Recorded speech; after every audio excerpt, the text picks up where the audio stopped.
Primeira coisa que nós devemos pensar é com relação à própria Previdência Social, de como ela funciona. Se realmente se há necessidade propriamente de uma reforma da Previdência. Muito se fala sobre isso e, constantemente, o assunto reforma da Previdência vem à tona. Porque, realmente, com as mudanças que acontecem, tanto na natalidade como na longevidade, é normal que, de tempos em tempos, a Previdência sofra modificações. Disso não se há dúvida. O que se discute é se essa reforma apresentada é a reforma ideal, é uma reforma correta. E, principalmente, a forma como ela vem sendo apresentada. Eu acho que aí, inclusive, é uma das falhas mais graves, é a forma como ela vem sendo apresentada. Ultimamente, o governo vem adotando uma sistemática de criminalizar o servidor público, como se ele fosse o único responsável pelo todo o déficit que nós temos no Brasil. Né? E a gente vai tentar também desmistificar isso aqui um pouco, falando sobre os números. Então, o primeiro passo é nós pensarmos, enquanto sociedade, qual a previdência que nós queremos e qual a previdência que nós podemos também ter. Qual a previdência que nós estamos dispostos a financiar. Porque, realmente, para a manutenção de um sistema onde haja um equilíbrio, há necessidade de financiamento, é óbvio. E a gente tem que ver até onde a gente está disposto a financiar esse sistema.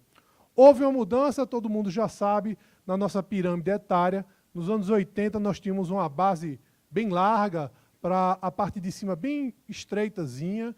Nos anos 90, você já vê que vai alargando esse meio, 2000 idem, 2010 mais largo ainda, e a tendência, inclusive, a gente ainda está num período de bônus demográfico, onde nós temos uma grande parte da população numa idade economicamente ativa. Nós estamos ainda numa fase muito boa, digamos assim, demograficamente, mas para 2050 a previsão já é que lá em cima fique bem largo e lá embaixo a pirâmide etária fique com a diminuição da natalidade e o aumento da expectativa de vida que vem acontecendo no Brasil, em todo o mundo, na verdade, que nós estamos acompanhando. Mas o Brasil adotou, na sua Previdência Social, o sistema dos 3 pilares. Muitos países, na verdade, adotam isso. Eu tenho até um trabalho publicado sobre a Previdência do Chile, que eu sou muito crítico, inclusive, da Previdência. Vou exemplificar muito com a Previdência do Chile para mostrar como essa balela da Previdência exclusivamente privada termina não dando certo. O Brasil adotou o sistema de 3 pilares. O primeiro pilar, natureza pública, compulsória, todo mundo é obrigado a contribuir, regime geral, regime próprio, iniciativa do ente estatal e o sistema é de pacto de gerações, repartição simples. Aquelas pessoas que estão trabalhando contribuem para financiar, para manter aqueles que já estão aposentados. Esse é o primeiro pilar. O segundo pilar, a natureza privada, podendo ou não ser compulsório, iniciativa patronal e no regime de capitalização. Essa é a previdência privada fechada. O Brasil já tem alguma tradição nisso, principalmente com os empregados públicos, né? Petrobras, Banco do Brasil, Caixa Econômica, a antiga Rede Ferroviária Federal, todos esses tinham um sistema desse no segundo pilar, uma previdência privada complementar, né? Que é a previdência privada fechada. E o terceiro pilar, natureza também privada, não compulsória, iniciativa do próprio trabalhador e pelo sistema de capitalização, onde as contribuições do trabalhador é que vão bancar a aposentadoria dele. Essa é a previdência complementar aberta. Essa é que os bancos oferecem, seguradoras oferecem, e que no Brasil há uma grande resistência, inclusive, a essa cultura previdenciária. E digo para vocês, muitas vezes se faz crítica até à mentalidade brasileira de pouco poupador, mas com relação à previdência privada, o brasileiro tem uma certa razão. Eu acho que alguns aqui já têm, ou passaram por isso, ou têm pais, avós, que passaram anos atrás uma previdência privada que era oferecida, que era o Montepio da família militar, que nos anos 50, 60, 70 era oferecido, onde você fazia uma contribuição com a promessa de receber um soldo de coronel, um negócio assim bem... Você contribuía mensalmente para receber um soldo de coronel. Quando você ia receber esse soldo de coronel, eram centavos, porque era o soldo de coronel da época, não corrigido monetariamente. Isso gerou uma frustração muito grande do brasileiro, e ficou com a razão, com o pé atrás, com relação à previdência privada. Esses sucessivos golpes que nós tivemos na previdência privada levou ao brasileiro ter uma resistência com relação a ela. Hoje a sistemática mudou muito. O sistema de controle é muito melhor, mas para você mudar a cultura não é assim de um dia para o outro. Depois de você levar vários golpes assim, né, é complicado você mudar essa sistemática de um dia para o outro. E aí vamos falar um pouco sobre a questão do déficit. E aí a gente coloca esse número aí assustador de 765 bilhões de reais. Na verdade, esse número é o número do superávit.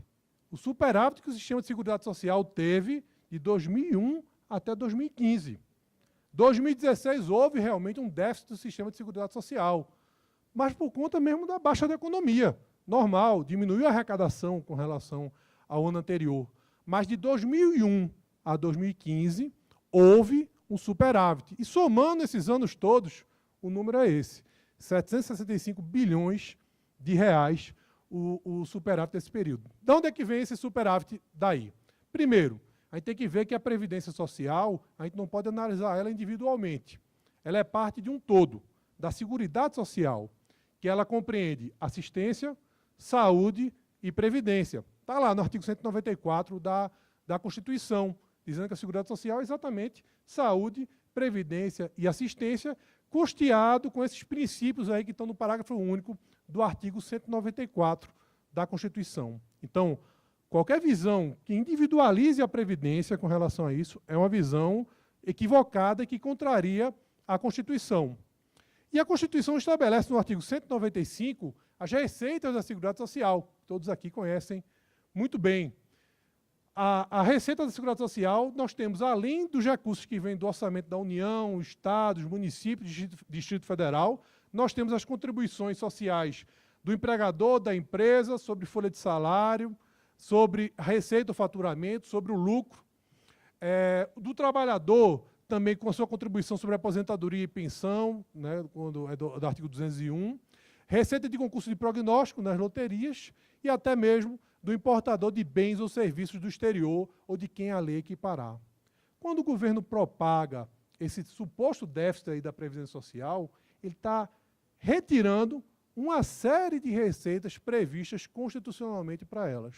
Então, essa demonstração de déficit é certamente uma atitude que contraria a Constituição, que estabelece todas essas fontes aí de receitas para o sistema da Seguridade Social.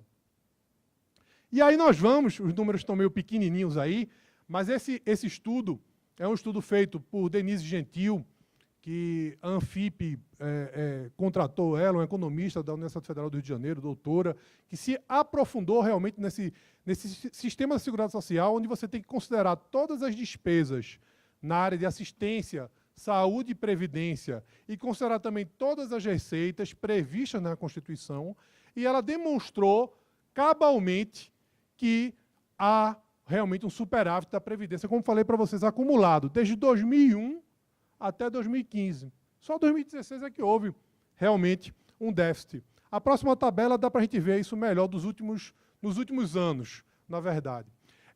Ela colocou aqui as receitas que nós temos, a receita previdenciária propriamente dita, contribuição social sobre o lucro líquido, COFINS, PIS/PASEP, CPMF enquanto existia, né? Os órgãos de Seguridade Social também, o que era arrecadado, e todas as despesas previdenciárias de assistência e de previdência.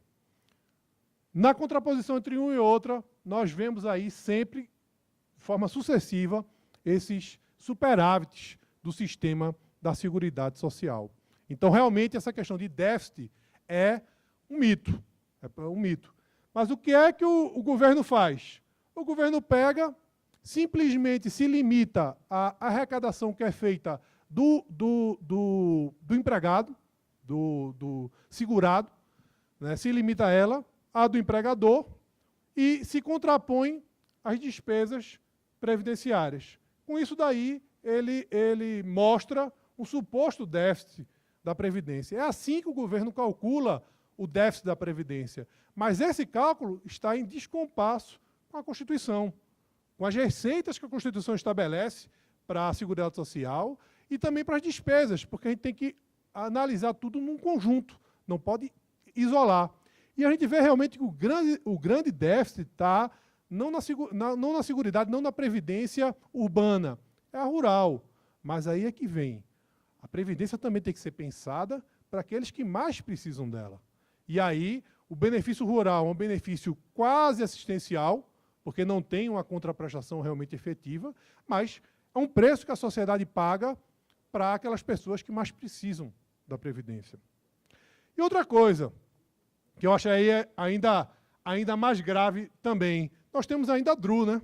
Que aí é a desvinculação das receitas da União, que vem tirando, a proposta agora de emenda à Constituição é de acabar com a DRU, mas a DRU vem tirando aí 30% da arrecadação também com essas receitas para a Seguridade Social. Que já, e se há algo que o governo propaga tanto que tem déficit, por que então a DRU aí, né? Para que isso? Mas outra coisa que atrapalha esse discurso do governo é o seguinte, diz, a gente escuta lá o Henrique Meirelles falando, se não tiver Previdência, daqui a 5 anos não vai ter dinheiro para pagar, porque a maior despesa do governo é com a Previdência. Não é. Até 2015 também, a gente mostra aí, em 2015, os juros, o pagamento de juros era maior uma despesa do que as despesas com a Previdência. É outro mito que está sendo utilizado. É por isso que eu digo que a forma como o governo vem tentando fazer goela abaixo a reforma da Previdência é a forma absolutamente equivocada.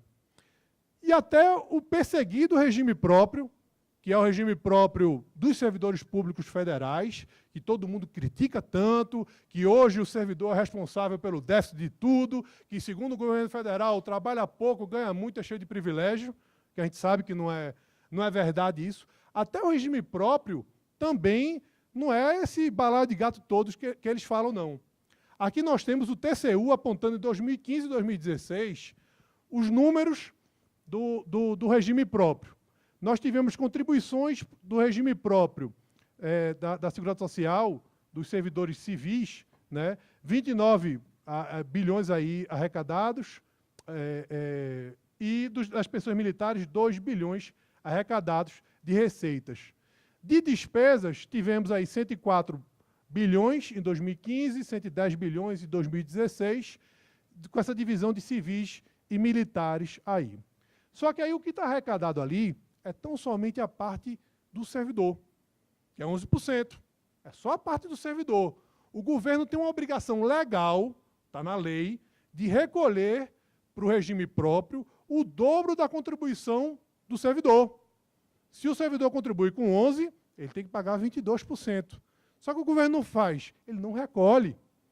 Ele deixa para pagar isso depois, quando o servidor se aposentar.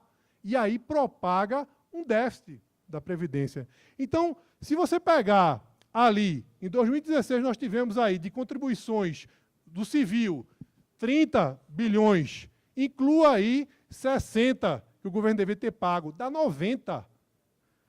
E a despesa quanto é que foi? 104, ou melhor, 110, porque a gente está falando de 2016, 110. Foi 20, então, só a diferença. A diferença não é essa diferença toda que eles falam, é porque eles não colocam a obrigação que eles têm legal de recolhimento de contribuição do dobro do que o servidor recolhe. Isso está na lei, isso está de forma bem clara aí na lei. Vocês encontram na Lei 10.887 de 2004 essa obrigação, no artigo 4º, essa obrigação dele pagar, o funcionário, o servidor público, paga 11%, tem inclusive agora uma medida provisória a partir de fevereiro para aumentar para 14%, né, o que ultrapassar o limite do regime geral do INSS, que é, ao meu ver, absolutamente inconstitucional, inconstitucional formalmente, inconstitucional materialmente também. O Supremo já tem decisões, inclusive, nesse sentido, de que essa alíquota progressiva para a contribuição previdenciária é inconstitucional. Acredito que o Supremo é sempre uma surpresa, né? Está sendo gravado, eu vou ter cuidado com o que eu vou falar.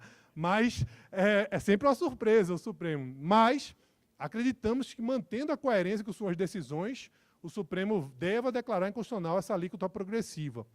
Mas tem uma obrigação de 11% do servidor e a União deve entrar com 22%.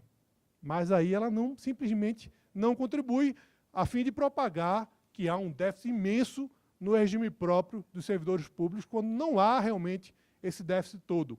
Há um déficit maior, proporcionalmente, no sistema dos militares. Até porque os militares eles não pagam contribuição previdenciária, eles pagam a pensão militar. Né? Não há contribuição previdenciária do servidor militar. Há pagamento da pensão militar, né? Tão somente para o pagamento do dependente, né? da viúva, do viúvo, dos filhos. Né? Mas o civil, realmente, não, esse déficit não é isso tudo também que eles propagam, não, viu?